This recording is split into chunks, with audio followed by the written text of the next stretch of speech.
Hi guys, so this is kind of the start of a little mini series that we're going to be doing all about emergency preparedness and van life, or RV life. Basically, we want to make sure that you have all the necessary items in your vehicle in case of things happening. Now, a breakdown in the city is much different than breaking down up a rural road somewhere. So we want to make sure that you have at least the basics so that you can somehow limp somewhere and get more help or diagnosis, and possibly a tow. Now, we're going to be posting a list in the description, and anything with an asterisk is something that you absolutely should have with you at all times.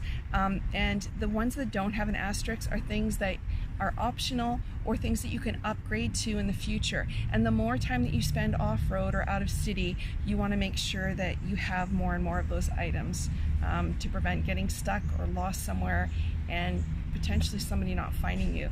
But that'll be in another video, some of the other things that'll help prevent those issues. Basically, emergency preparedness starts with prevention, just like healthcare.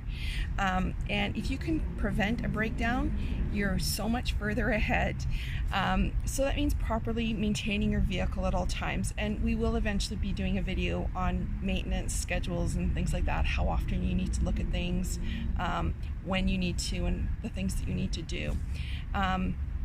Also, a constant routine of checks, as well as seasonally changing out the things that need to be changed. So motor oil or engine oil in hot weather is very different than what engine oil you need to be using in cold weather. So also, even your windshield washer fluid could potentially be changing, just depending on where you are and what the temperature and weather is there. And also doing your periodic services when they should be done, and making sure everything's up to par and checked occasionally. Whether that means you doing a lot of those things or professionally having those done. And a professional service once in a while is always a good idea regardless, just because they can hook up your vehicle to computers and diagnose things that you're not going to find. So you're not going to be able to prevent everything, even if you follow all the rules and do all the things that you're supposed to do. So basically, there can be unanticipated weather. There can be a part failing that you had no idea it was weakening in the first place. It's just coming to the end of its life, or it was a manufactured flaw, or who knows. It could be vibration or damage from the logging roads. Dirt roads cause a lot more vibration, and the potholes can definitely cause damage, such as your flat tire and things like that. So that's what this video is about, those situations. So right up front, we know this may be very common sense knowledge for all of you. We just wanted to make sure that we had a foundation to build upon for the next videos that are coming, and ensure that there's like no little pieces in this section that you might have forgotten about because you've been in the city too long, or didn't consider that those things could possibly happen. So that's what this video is about. And again, we realize it's basic, but it's a foundation that we're going to be building upon.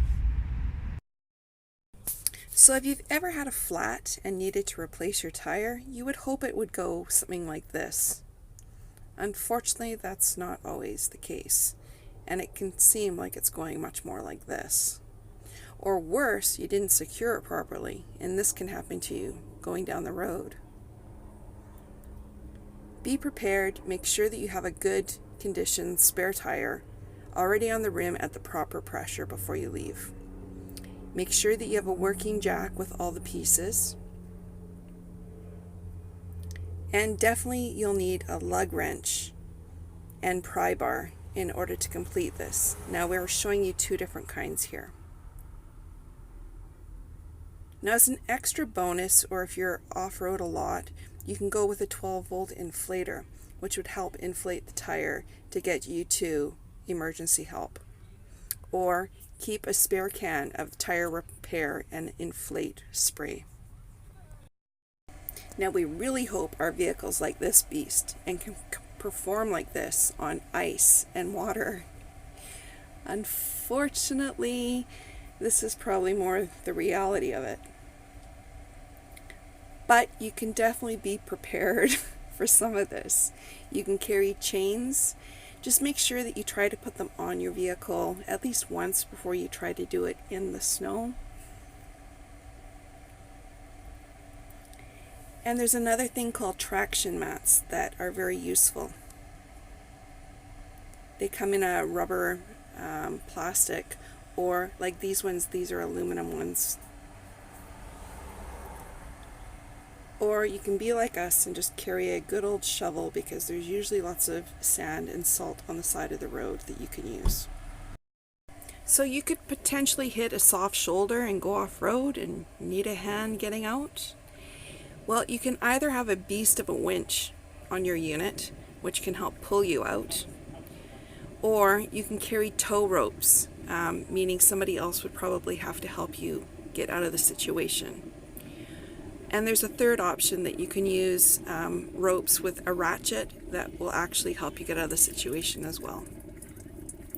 Then there's not being able to start your vehicle.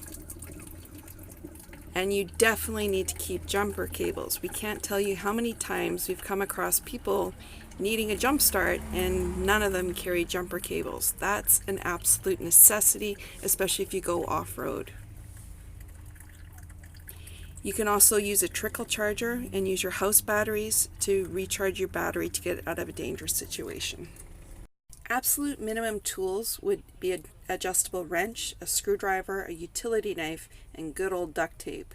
And don't forget to carry some fuel, especially if you're off-road again. And for diesel engines, make sure you have an extra amount of DEF just in case. Then there's other fluids to have on hand. Only problem is you need to make sure you know where to put them. So look that up beforehand in case you don't know. So motor oil, and remember that this is going to change from summer to winter, the viscosity or weight of it. You can have other things like brake fluid, which would be super important just in case you had a broken brake line or a leak. Power steering fluid, not as important, but definitely a must-have if you're having issues. And transmission fluid or transmission medic can also be very helpful. Now don't forget the windshield washer fluid. This can be super handy, especially if you're in a muddy or dusty area and you need to wash your windows often.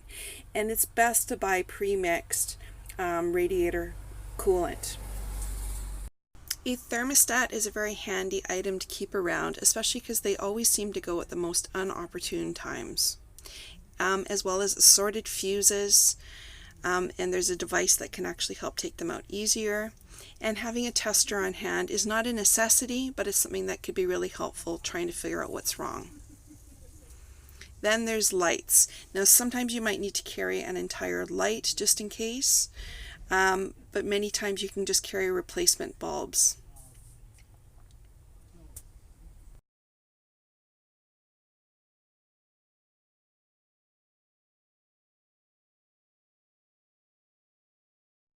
And don't forget a flashlight or floodlight to light the area, because breakdowns also occur at dark times.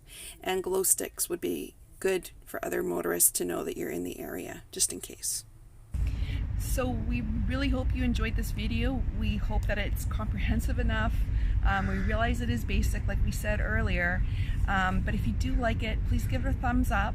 And if you haven't yet, please subscribe and ring that bell so that you know when we post the other videos, especially in this mini-series for emergency preparedness, because these are things like a couple of the other health videos I've posted that could actually save your life.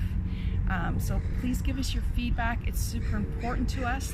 And also just let us know if we're on the right track, or say, hey, nice to see you in a different location, something. We'd really, really appreciate it. Thank you.